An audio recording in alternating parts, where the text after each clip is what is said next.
2 वाट्या गव्हाचं पीठ आणि अर्धी वाटी डाळीचं पीठ असं घेतलं। त्यामध्ये हे सगळे धनेपूड, जिरेपूड, ओवा, त्यानंतर मसाला 1 चमचा, 1 चमचा तिळाचं कूट, 1 चमचा हळद, 1 चमचा तिखट हे सगळं घालून त्यामध्ये कोथिंबीर घातली आणि त्यामध्ये हे सगळं लागेल तसं त्यामध्ये पाणी घातलं आणि त्याचा घट्ट गोळा भिजवला। यामध्ये 1 चमचा मीठ आणि 1 चमचा साखरही घातली बरं का। या कणकेचं लहान लहान लाट्या केल्या।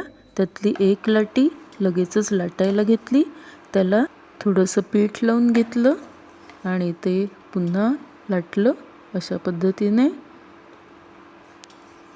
नमस्कार, मी गौरीज चॅनलमध्ये तुमचं सगळ्यांचं खूप खूप स्वागत।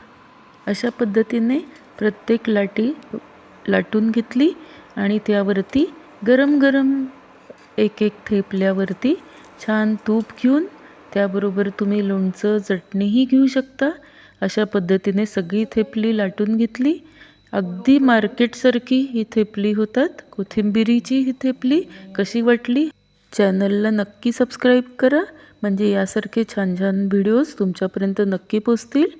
कॉमेंटमध्ये नक्की सांगा कसं वाटलं। थँक्यू।